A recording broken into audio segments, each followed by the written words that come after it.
우리가 자녀를 키우면서 이 자녀를 얼마나 귀하게 여겨야 되는지 여러분 정말 자녀를 귀하게 여기시기를 바랍니다. 누구 아이가 됐던 어린 자녀들은 약해요. 귀하게 여겨야 돼요. 요즘도 TV 매스컴에서 나온 거 보면 리모컨으로 뭐 8개월 된 아이를 때려가지고 뭐 사망하게 했다는 등 뭐 조그만 어린 자녀들을 정말 구타해서 이렇게 사망케 했다고 하는 그 부모들의 얘기가 나올 때마다 얼마나 가슴 아픈지 모르겠습니다. 그 아이들은 참 보호받아야 되고 사랑받아야 되고 정말 이렇게 정말 위해야 될 대상인데 그러지 못한 시대가 돼서 너무나도 안타깝기도 하다라고 하는 거예요. 또 어떤 부모는 보면 자녀를 팔을 잡고 막 뺑뺑 돌리는 부모들이 있어요. 여러분 과거엔 TV에서도 막 그렇게 나왔는데 절대로 아이들 손잡고 뺑뺑이 돌리면 안 돼요. 여러분 애 팔 빠져요. 놀다가도 팔 빠지고 우리 아영이도 조금 아까 상품 받아가고 했지만은 놀다가도 팔 빠지는 거예요. 놀다가 그러니까 여러분 애들 팔 잡고 일으키면 안 돼요. 팔 빠집니다. 그래 팔을 빠지게 되면은 이 자주 빠진대요. 그래가지고 병원 가서 꼈는데 애가 가만히 있는 애가 왜 팔 빠지냐 그래서 부모를 이상한 눈으로 쳐다보더래요. 그렇죠, 여러분. 놀다가 빠졌는데 빠질 이유가 없지 않느냐 그러는데 거기에 한술 뒀다가지고 애들 팔 잡고 막 일으키고 그러는데 절대로 여러분 몸을 잡고 일으켜 줘야지 되고 또 어떤 사람은 애를 잡고 막 그냥 막 이쁘다고 그냥 들었다 놨다 그러고 막 뺑뺑 돌리고 그러는데 애들이 뇌가 흔들리면 큰일 난답니다. 흔들리는데 애들은 다 연약하대요. 그래서 절대로 애들 잡고 뺑뺑이 돌린다든지 들었다 놨다 그런다든지 뭐 이쁘다고 깨문다든지 뭐 그렇게 해서는 안 되고 아이들은 소중하게 다스려야지 된다. 나중에 사고 터지고 나서 몰라서 그랬습니다. 그런 사람들이 모르면 가만히 있으면 돼요. 차라리 가만히 있으면 중간이나 간다고 알지도 못하면서 애들 팔 잡고 흔들고 뺑뺑이 돌리고 절대로 여러분 그런 일을 해서는 안 된다라고 하는 겁니다. 아이들은 귀중하게 다뤄야 되고 소중하게 다뤄야지 된다라고 하는 거예요. 특히 오늘은 어린이 주일입니다. 이 어린이 주일은 성경에 있는 절기는 아니지만 어린이에 대한 관심이 높아지면서 교회의 절기가 되었다라고 하는 것입니다. 어린이 주일은 어린이들의 가능성과 꿈을 존중하기 위해 미국에서 가장 먼저 시작이 됐어요. 시작이 됐습니다.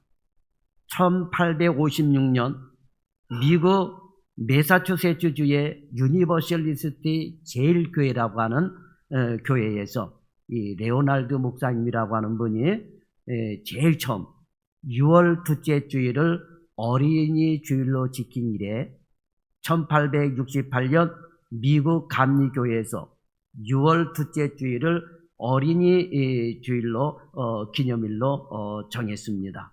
그리고 1883년에는 미국 전역에서 6월 둘째 주일을 어린이 주일로 지키게 되었다라고 하는 것입니다.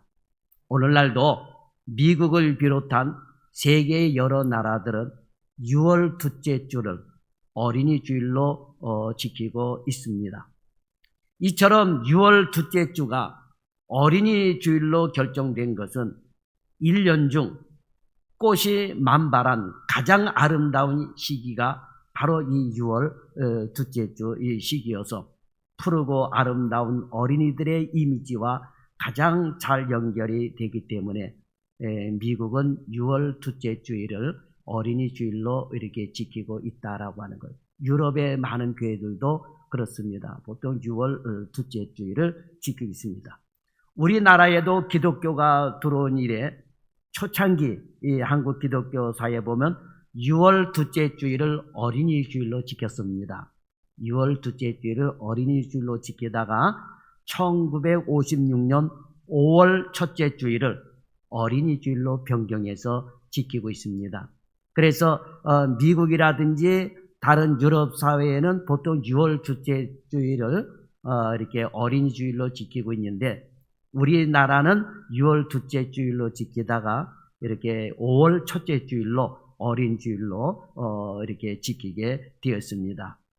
그 이유는 1946년 이후에 지켜오던 5월 5일을 우리는 어린이날로 지정을 했어요. 요게 해방되고 나서 이제 1946년도에 5월 5일을 어린이날로 지정을 하는 바람에 이제 어린이날하고 가장 가까운 5월 첫째 주일을 우리는 어린이 주일로 이렇게 지켜서 변경해 오고 있다라고 하는 것입니다. 자, 5월 달은 가정의 달로서 에베소서 5장과 6장에 보면 부부관계, 부모와 자식관계, 그러니까 가정생활, 직장생활, 사회생활하는 이 모든 원리가 에베소서 6장 5장에 이렇게 나와 있습니다. 특히 에베소서 6장 1절에서 3절은 자녀들에게 주시는 말씀이에요. 자녀들아 주 안에서 너희 부모에게 순종하라. 이것이 옳으니라. 내 아버지와 어머니를 공경하라. 이것이 약속 있는 첫 계명이니 이로써 네가 잘되고 땅에서 장수하리라 했습니다. 부모에게 순종하고 잘 섬기라는 말씀이에요. 다시 말하면 어른을 공경하고 잘 섬기라고 하는 겁니다. 네 부모 내 부모 따지지 말고 어른은 무조건 공경의 대상이다라고 하는. 근데 요즘은 공경의 대상이 아니고 어른이 공격의 대상이 되고 있어요.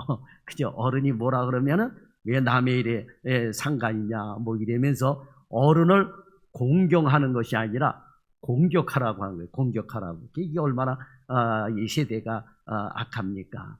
우리 작은 아이가 발음이 정확하지 않을 때 이 말씀을 가르쳤어요. 네 부모를 공경하라 그랬더니 우리 큰애가 5살 때, 4살 때 발음이 잘 안 되는데 부모를 공격하라 그래가지고 얼마나 웃었는지 몰라요. 발음이 안 되는데. 그런데 정말 부모를 공경하는 대상이 돼야 되는데 요즘은 부모가 2번만 물어봐도 빽대면서 소리 지르면서 2번 말 안 해 이러면서 부모를 무시하고 부모가 연세 들고 귀가 어둡고 나이가 많으면 이해를 못해서 2번 물어볼 수도 있고 3번 물어볼 수도 있잖아요. 그죠? 그런데 요즘은 2번 물어보기가 겁이 나요. 왜? 2번, 3번 물어보면 공격의 대상이 돼버려. 공경받는 부모가 아니라. 어쨌든 자녀는 부모를 잘 봉양하고 공경해야 될 줄 믿습니다. 왜 부모를 공경하고 잘 섬겨야 되느냐? 그래야 하나님의 복을 받는다라고 하는 거예요. 부모에게 불효하는 자는 절대로 복을 받을 수 없다라고 하는 것입니다. 그리고 에베소서 6장 5절에서 7절에 보게 되면 일하는 사람들에 대해서 말씀하고 있는데 일하는 사람은 모든 일에 최선을 다해 일하라고 하는 거예요. 거기에 보면 종들아 두려워하고 떨며 성실한 마음으로 육체의 상전에게 순종하기를 그리스도께 하듯 하라. 눈가림만 하여 사람을 기쁘게 하는 자처럼 하지 말고 그리스도의 종들처럼 마음으로 하나님의 뜻을 행하고 기쁜 마음으로 섬기기를 주께 하듯 하라고 사람들에게 하듯 하지 말라라고 이렇게 말씀을 하고 있습니다. 그래서 여러분 직장 생활을 하든 사업을 하든 여러분 상전에게는 주께 하듯 대하라 하면서 성실하게 일하라고 이렇게 말씀을 하고 있습니다. 물론 주인들에게는 9절에 가서 보면 종들을 가족처럼 잘 대해주라 이렇게 말씀을 하고 있습니다. 엊그저께 노동절이었죠. 5월 1일은 노동절인데 이런 노사관계의 문제가 하나님의 말씀대로 살게 되면 행복하게 직장생활, 사업생활을 이렇게 할 수 있는 것을 보여주고 있습니다. 오늘은 다른 걸 다 떠나서 어린이 주일을 맞이하여서 특히 부모가 자녀들을 어떻게 대하고 어떻게 양육해야 되는지를 말씀해 주고 있습니다. 이 말씀을 잘 귀담아 듣고 여러분의 자녀들을 잘 양육하고 키울 수 있는 그런 부모들이 될 수 있기를 바랍니다. 첫째로 자녀를 노역해 하지 말라라고 하는 거예요. 자녀를 노엽게 하지 마라. 자, 여러분, 자녀를 키우면서 자녀를 꼭 노엽게 하는 사람들이 있어요. 툭 하면 알밤 때리고 꼴밤 때리고 애는 저리 가라 그러고 이러면서 자녀들에 대해서 굉장히 노엽게 하는 부모들이 있습니다. 부모 자신은 잠이 많아서 늦잠 자면서 애 보고는 일찍 일어나라 그러고, 그럼 여러분 애가 어떻게 돼요? 부모가 가만히 보니까 엄마는 늦게 일어나고 게으른데 나보고만 청소하라 그러고 나보고만 일찍 일어나. 자녀를 노엽게 하는 거예요, 여러분. 부모가 보여야 되는 거예요. 부모는 가만히 보니까 골고루 먹지 않고 자녀 보고만 골고루 먹으라 그런단 말이에요. 그럼 애가 밥을 먹으면서도 반찬 투정할 수밖에 없잖아요, 여러분. 그렇잖아요. 그런데 그런 거 본인은 생각하지 않고 자녀에게 잔소리만 하게 되고 자녀를 체벌하는 그런 부모들이 있는데, 이 자녀를 노엽게 키워서는 절대로, 그렇기 때문에 자녀들이 보면 삐뚤어지게 나가게 되는 거예요. 그러니까 부모는 생활 속에서 자녀들에게 본을 보이면서 생활을 해야지 잔소리하면서 간다고 해가지고 자녀가 그대로 키우는 것은 아니다라고 하는 거예요. 부모는 자기 자신도 공부 못했으면서 자식 보고만 공부 잘하라 그러면 돼요, 안 돼요? 공부 못하면 누구 닮은 거예요? 그렇지, 나 닮은 거지. 그렇잖아요. 그런데 나도 공부 못했으면서 자식 보고 공부 못했냐고. 그 쉬운 운전면허 따는데도 1년 동안 떨어지는 사람이 있더라고요, 보니까. 그런데 자기 자식이 공부 못한다고 왜 공부 못하냐고 야단을 치는데, 아니 본인은 운전면허 보는 것도 60점 못 맞아가지고 떨어졌는데, 그러니까 그 운전면허 시험 보는 그 감독관이 그러더라고요. 쭉 떨어졌는데 한 3분의 2 이상이 떨어졌더라고 보니까. 100명이 시험 보면 한 60명 정도가 떨어져 있는데, 그 양반이 그러더라고요. 여러분 전부 다 60점 못 맞아가지고 이렇게 많이 떨어졌는데 집에 가서 애 공부 못한다고 야단하지 말라고. 본인도 운전면허증 떨어져 놓고는 공부도 안 해가지고 떨어졌는데 애 보고 왜 공부 못한다고 그런 야단하느냐. 그러면서 애 공부 못한다고 절대로 야단하지 마세요 하고 그 시험감독관이 순경이 그 얘기를 하더라고요. 맞는 얘기죠, 여러분. 그렇잖아요. 나는 못했는데 자식 보고 잘하라 그런다면 여러분 어떻게 되겠습니까? 그렇잖아요. 그러니까 여러분, 자녀를 노엽게 하지 말아라. 자, 특히 노엽게 하지 말라라고 하는 말은 일관성 없는 징계나 혈기나 억압으로 자녀에게 상처를 주어 분노를 일으키는 것을 말하는 것입니다. 그러니까 내 생각과 감정대로 말하여 자녀의 마음에 상처를 주지 말라라고 하는 거예요. 그런데 여러분, 생각보다 부모가 자녀에게 이렇게 상처를 주는 부모가 많다라고 하는 것입니다. 자, 성경에도 보면 이렇게 상처를 주는 부모가 나와요. 상처를 주는 부모가 나오는데, 상처를 받은 그 대표적인 사람은 다윗입니다. 다윗이요. 다윗은 아버지 이새로부터 그리고 장인인 사울 왕으로부터 엄청난 상처를 받은 사람입니다. 자, 사무엘상 16장에 보면 사울 왕을 대신할 사람을 찾아 하나님의 명령을 받은 사무엘 선지자가 이새의 집에 옵니다. 그런데 아버지 이새는 다른 형제는 다 불러 사무엘 앞에 서게 하고 다윗은 들판에 나가가지고 양을 치라고 말을 합니다. 양을 치라고 해요. 다윗을 쏙 빼놓은 거예요. 이런 이새의 행동에 다윗이 얼마나 마음의 상처를 받았겠습니까? 그래서 그런지 모르겠지만 다윗은 시편 27편 10절에서 이렇게 고백을 하죠. 내 부모는 나를 버렸으나 여호와는 나를 영접하시리다 라고 말씀을 하고 있습니다. 이런 일이 있은 후에도 일이 있었어요. 사무엘상 7장에 가보면 블레셋이 쳐들어옵니다. 그런데 그때의 블레셋 장군이 그 유명한 골리앗입니다. 골리앗 앞에 온 이스라엘이 벌벌 떨며 사울이 파격적인 공약을 하게 됩니다. 골리앗을 물리친 자를 자신의 사위로 삼겠다라고 하는 것입니다. 물론 이런 이유 때문에 다윗이 나서지는 않았지만 다윗이 어쨌든 골리앗을 죽입니다. 그런데 사울이 약속을 지키지 않습니다. 분명 사울은 사무엘상 18장 17절에서 자기의 맏딸 메랍을 준다고 약속을 했어요.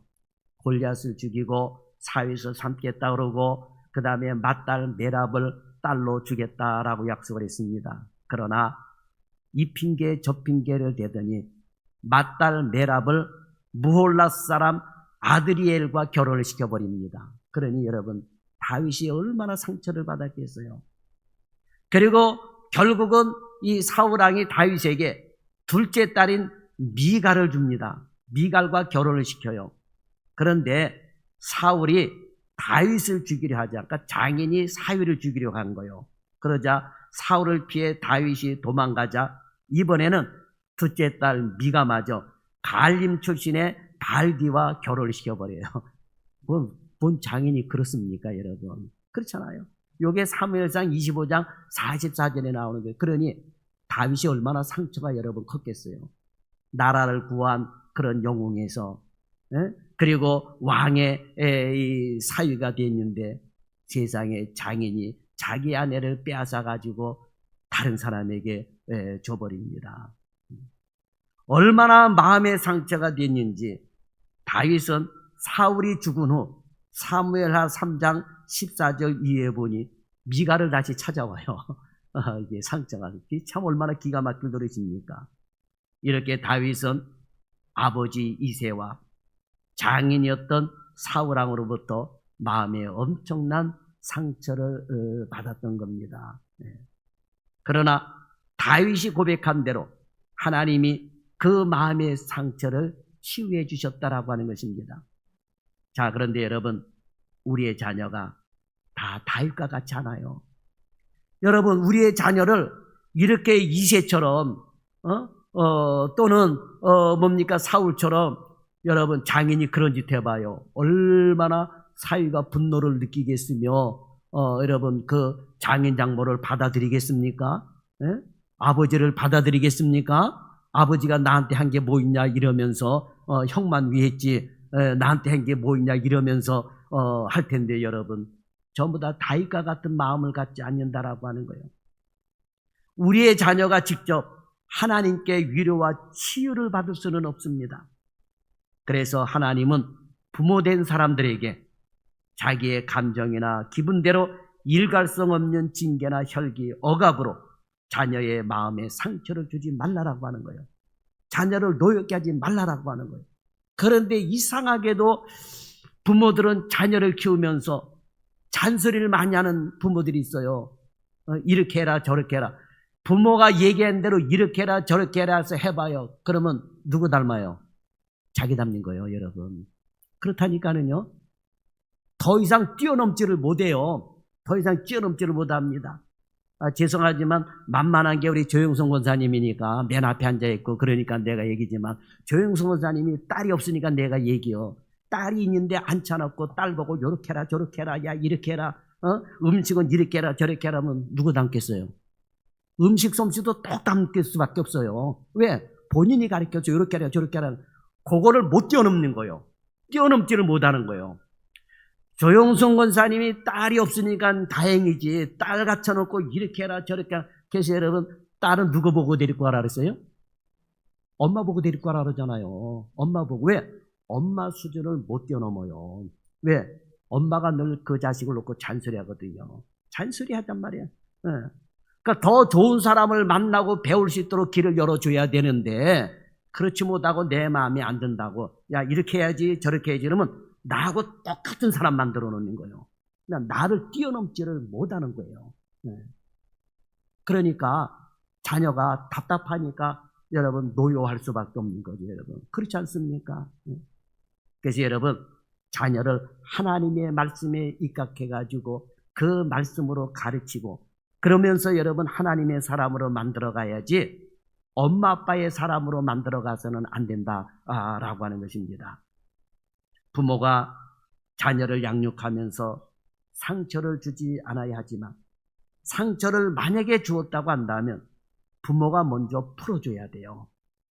내가 부모가 돼가지고 지놈이 잘못됐으면 나한테 와서 먼저 잘못했다 그래야지 이럴 것이 아니라 상황을 보고 부모가 먼저 상처를 줬으면 부모가 먼저 풀어줘야지 된다라고 하는 거예요. 자녀는요, 지금 당장에 힘이 없으니까 말 못해요. 지금 우리 아영이나 아인이 같은 경우 힘으로 들어봐요. 매를 들고 때려봐요. 그럼 아이가 말 못하고 그냥 얻어맞아가면서 억울한데 하면서도 말 안 하고 꼭 참아요. 왜? 힘이 없으니까. 대들고 말대답 하면 어떻게 해요? 또 때리잖아요. 그러니까 아이가 푹 참고 있어요. 이 다음에 크면 두고 보자. 이 다음에 크면 보자. 이래가지고. 부인네들이 그러잖아요. 남편이 속삭이면 뭐라 그래요? 그지? 이 다음에 늙어서 보자 하는 식하고 똑같은 거예요. 똑같은 거. 자녀가 왜냐면 지금 올바른 얘기를 하는데도 부모가 감정이 생겨서 때리고 야단하고 억압을 하는데 그러니까 자녀는 억울하지만 분노가 쌓이는 거예요. 그러면서 커가면서 어긋나는 되는 거, 어긋나니까.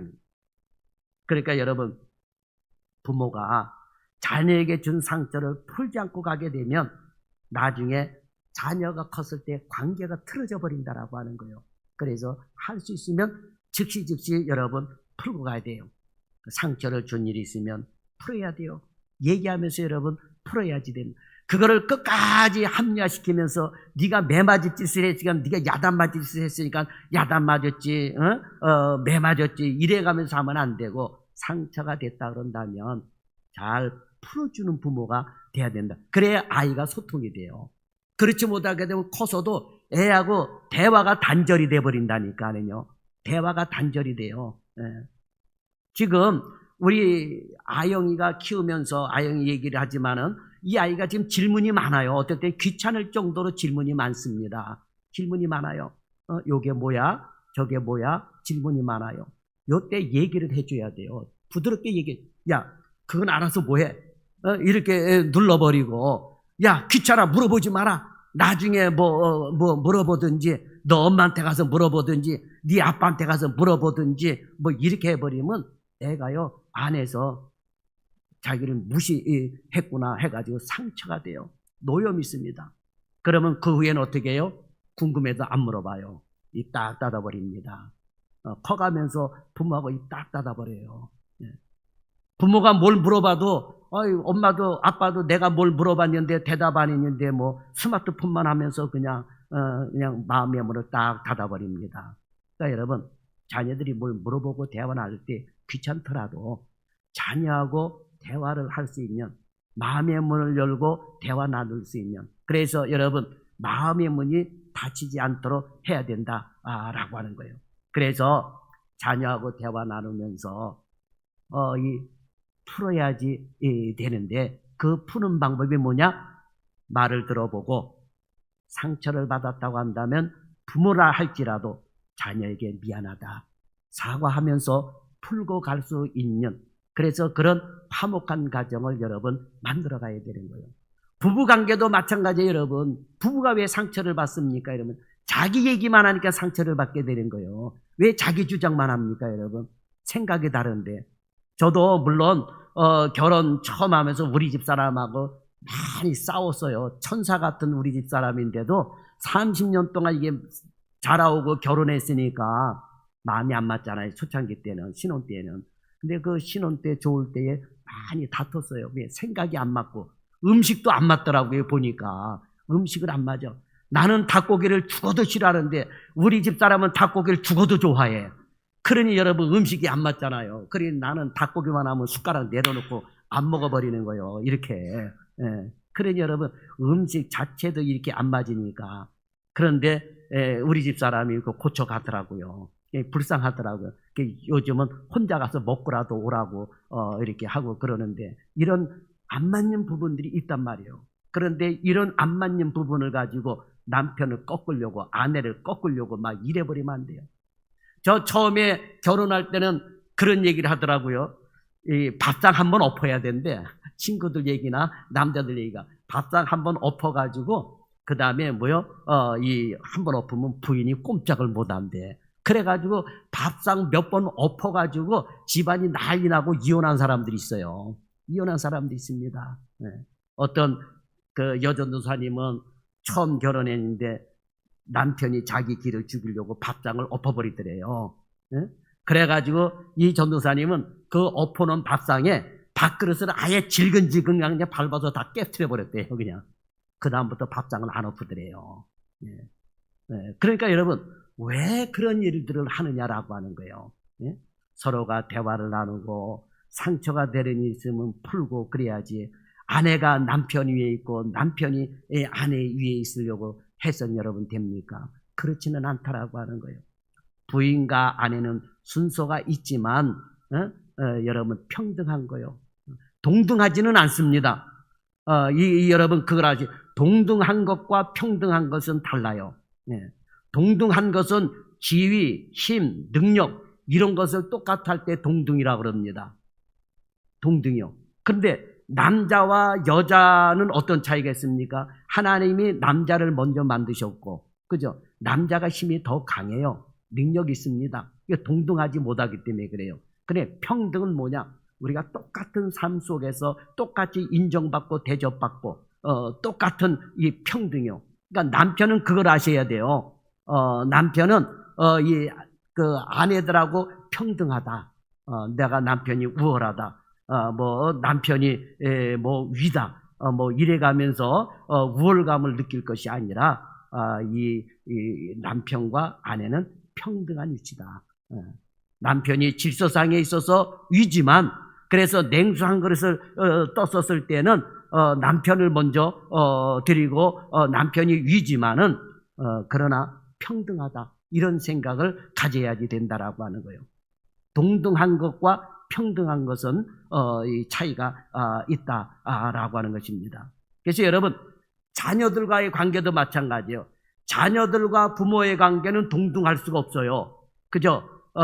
동등할 수가 없습니다. 부모는 혼자 능력으로도 살아가지만 자녀들은 혼자 능력으로 살아갈 수가 없어요. 예? 그래서 이 자녀들을 보살피고 자녀들과 함께하고 자녀에게 상처를 주지 말아야 되는데 자녀는 부모하고 동등할 수가 없습니다. 부모가 먼저죠, 여러분. 그죠? 그러나 모든 음식을 먹는 거라든지 옷을 입는 거라든지 똑같이 평등하게 해야지 된다라고 하니. 어떤 부모는 그러더라고요. 야, 아빠가 돈 버니까 아빠가 먼저 먹고 너는 나머지 찌끄러기 먹어 하면서 부모에게 찌끄러기 주는 부모도 있더라고요. 쉽지 있어요, 그런 부모들이. 어떻게 그렇게 합니까? 그럼 아이가 어떻게 되겠어요? 상처가 되는 거예요. 상처가 됩니다. 그러니까 나중에는 어떻게 돼요? 부모가 늙어가지고 그 자식에게 버림을 받게 되는 거예요. 자식이 먼저 먹고 찌끄러기 부모 주는 거예요. 왜? 그렇게 가르쳤기 때문에 여러분 그렇다라고 하는 거예요. 그래서 여러분 대화를 나눠보고 상처를 입었으면은 부모가 먼저 다독거려주고 사과를 하고 미안하다. 그리고 그 상처를 하나님이 치유해 주기 위해서 기도해야지 된다라고 하는 것입니다. 그래서 어린이 주일을 맞아요. 우리가 먼저 기억해야 할 것이 바로 이겁니다. 자녀에게 상처를 주어서는 안 된다라고 하는 거예요. 자녀에게. 이것은 성도의 삶도 마찬가지예요. 말로 행동으로 다른 사람에게 상처를 주지 말아야 합니다. 만약에 어쩔 수 없이 상처를 주었다면 사과를 해야 됩니다. 자, 예수님은 마태복음 5장 23절에서 24절에서 예물을 제단에 드렸다가 거기서 내 형제에게 원망 들을 만한 일이 생각나거든 예물을 제단 앞에 두고 먼저 가서 형제와 화목하고 그 후에 와서 예물을 드리라고 말씀을 하셨습니다.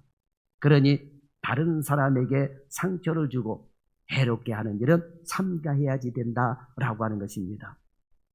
두 번째로 자녀를 노엽게 하지 말아야 되고 두 번째는 자녀를 오직 주의 교훈으로 양육하라라고 하는 거예요. 여러분 양육은 주의 교훈으로 해야 돼요.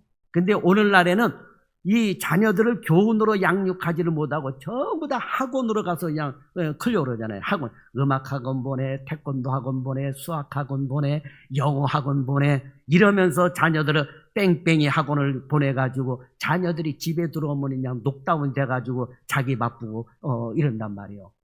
그러니까 이런 자녀들을 어떻게 주의 이 교훈으로 양육할 수가 있겠냐라고 하는 거예요. 자, 자녀를 주의 교훈으로 양육하라고 하는데 여기서 교훈은 훈련, 교육, 징계 등 이 포괄적인 것을 의미하는 거예요. 포괄적인 것. 아이가 큰 잘못을 저지르고 실수를 했으면은 처음에는 말로 타이르다가 말로 했는데 또 안 해. 그러면 매를 들어서 체벌을 할 수도 있게 되고 이런 모든 포괄적인 것. 그래서 왜 이렇게 따끔하게 매를 맞을 수밖에 없는지 이러면서 설명을 해주고 이 자녀들을 이렇게 교육하는 것. 그러니까 체계적인 훈련과 말씀으로 바른 길로 인도하는 교육 방식을 뜻하는 게 오직 주의 교훈이다라고 하는 것입니다. 자, 부모가 아무리 자녀 교육에 대한 명확한 기준을 가지고 있어도 그 기준은 환경과 여건에 따라 흔들립니다. 그러나 하나님의 말씀은 흔들리지 않습니다. 하나님은 신명기 6장 6절에서 7절 말씀을 볼 때 자녀 교육을 어떻게 해야 할지를 말씀해 줍니다. 먼저 부모가 하나님의 말씀을 마음에 새기고 자녀에게 부지런히 가르치며 집에 앉았을 때든지 길에 갈 때든지 누워있을 때든지 일어날 때든지 하나님의 말씀을 가르치라고 하는 거예요.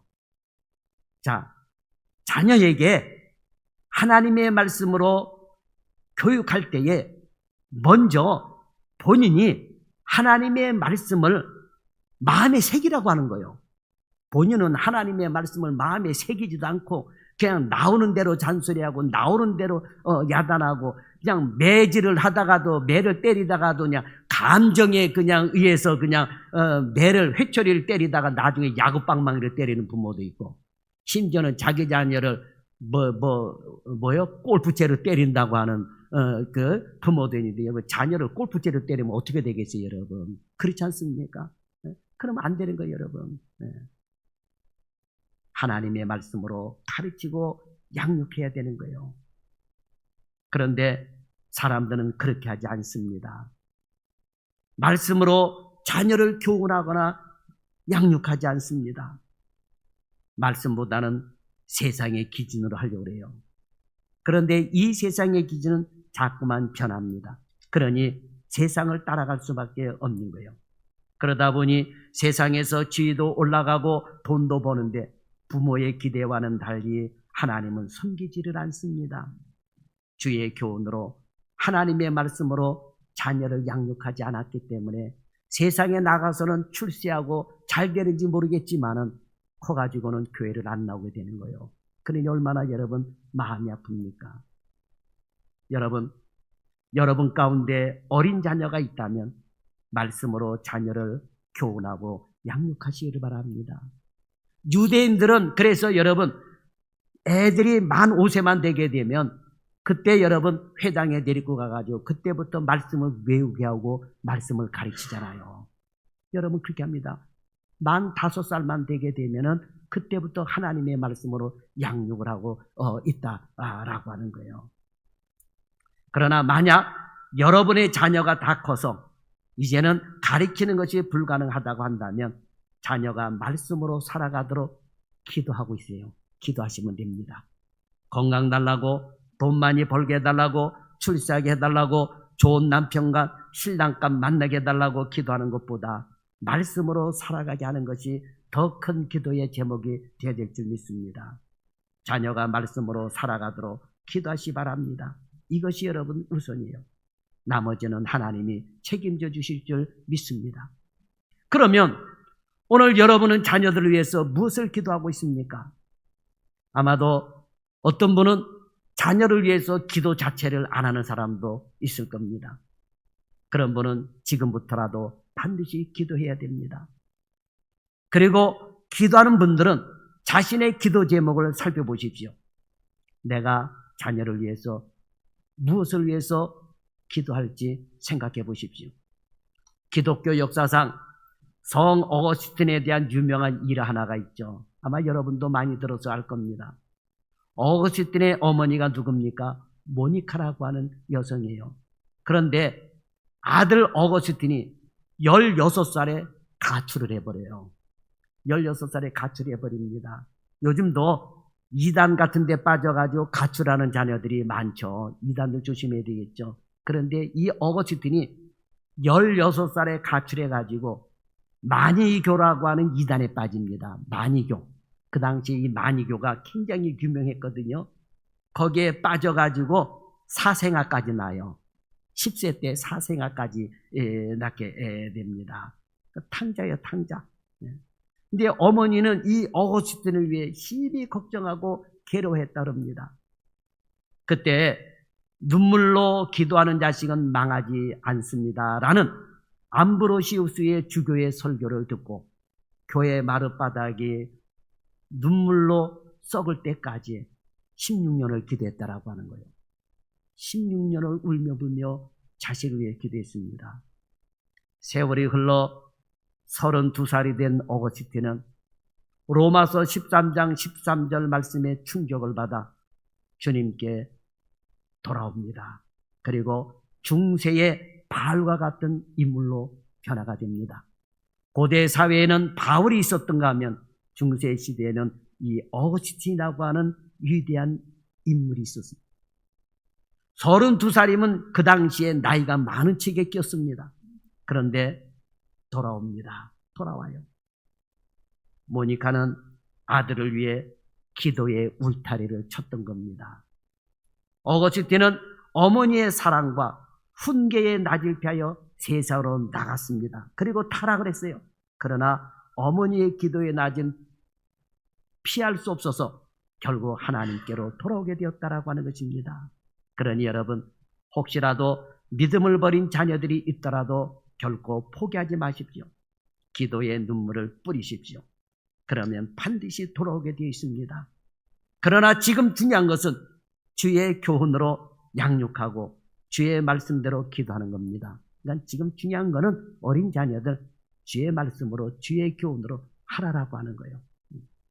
자, 세 번째로 자녀를 주의 훈계로 양육하라고 하는 거예요.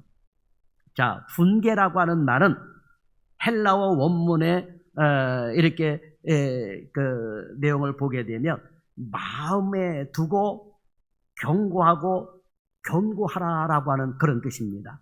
그러니까 자녀의 이런 영적, 심리적 상태를 살피며 말로 바르게 타이르라고 하는 거예요.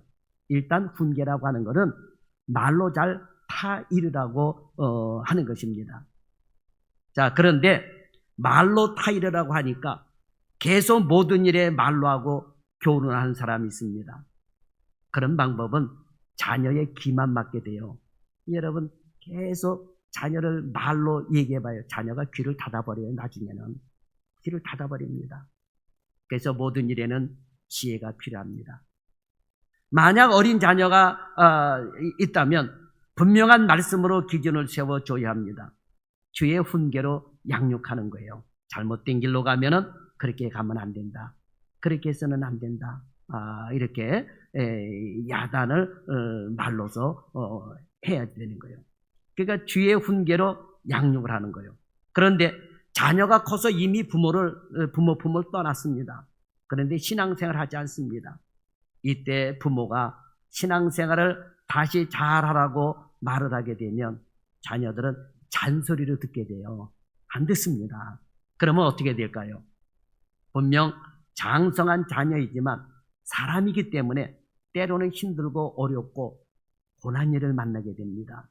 그럼 자녀가 장성했어도 우리가 살아와 봤지만 우리가 얼마나 많은 곤고한 일을 만났으며 어려운 일을 만났으며 힘든 일을 만났습니까?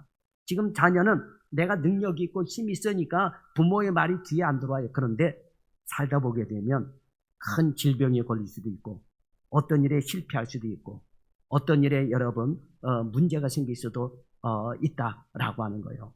그럴 때는 앉혀놓고 우리 하나님께로 돌아오자. 신앙생활하자. 이렇게 되면 이 말이 먹혀 들어간다니까요. 여러분, 그때는 먹혀 들어가요.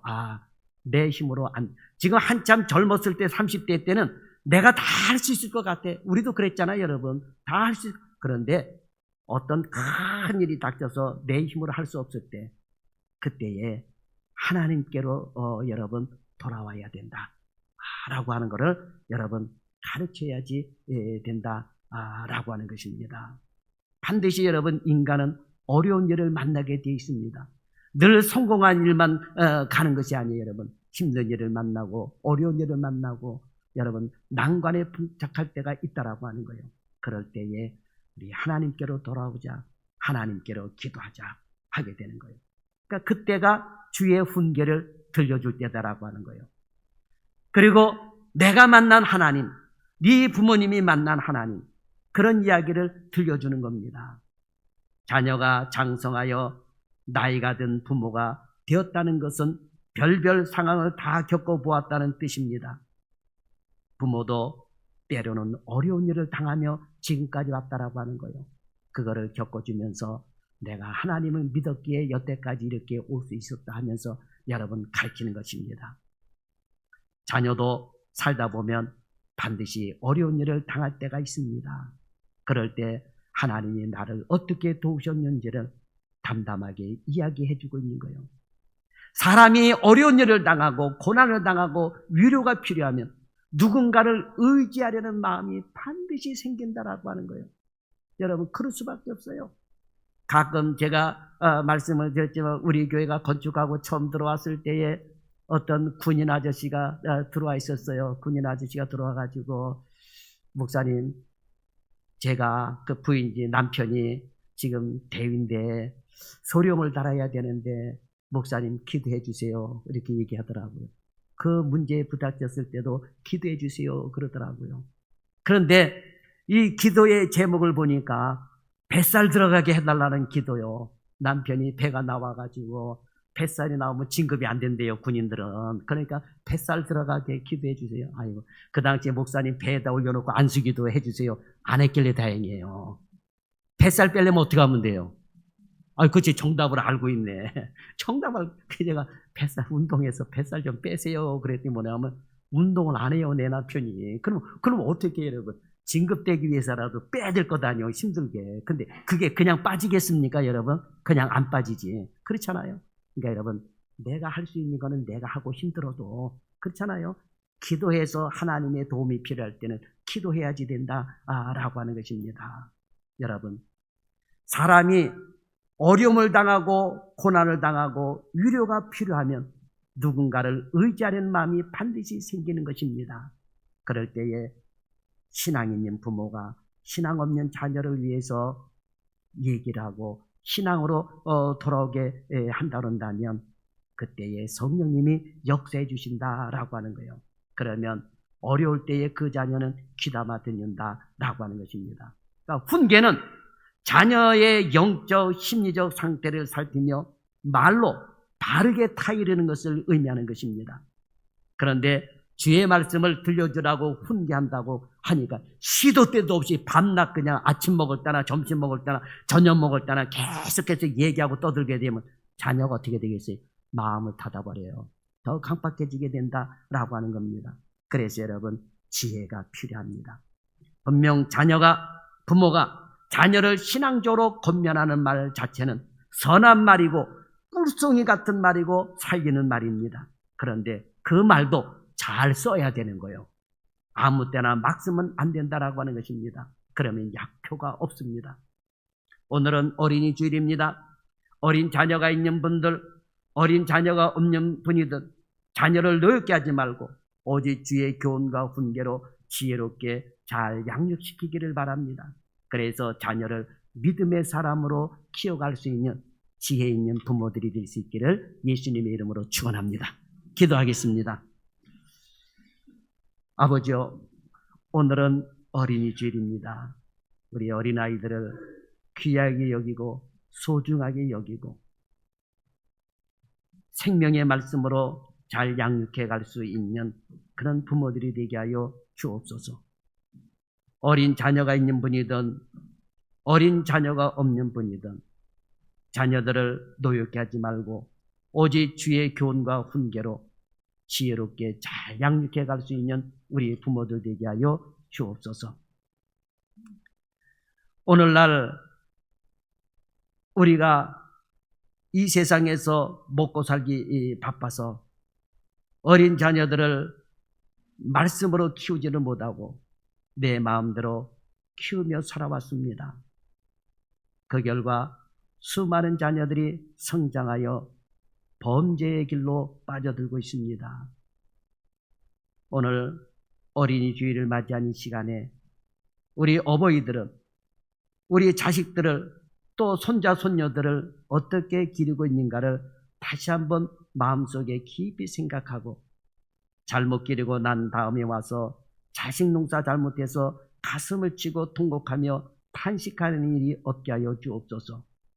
오늘도 우리가 하나님의 말씀을 잘 받아서 우리 자식들을 잘 길러내는 지혜 있는 성도들이 되기를 소망합니다. 예배 시간 말씀을 통해 자녀들을 잘 키울 수 있는 지혜를 얻고 돌아가는 우리 부모들 다 되게 하여 주옵소서. 예수님의 이름으로 기도드리옵나이다. 아멘.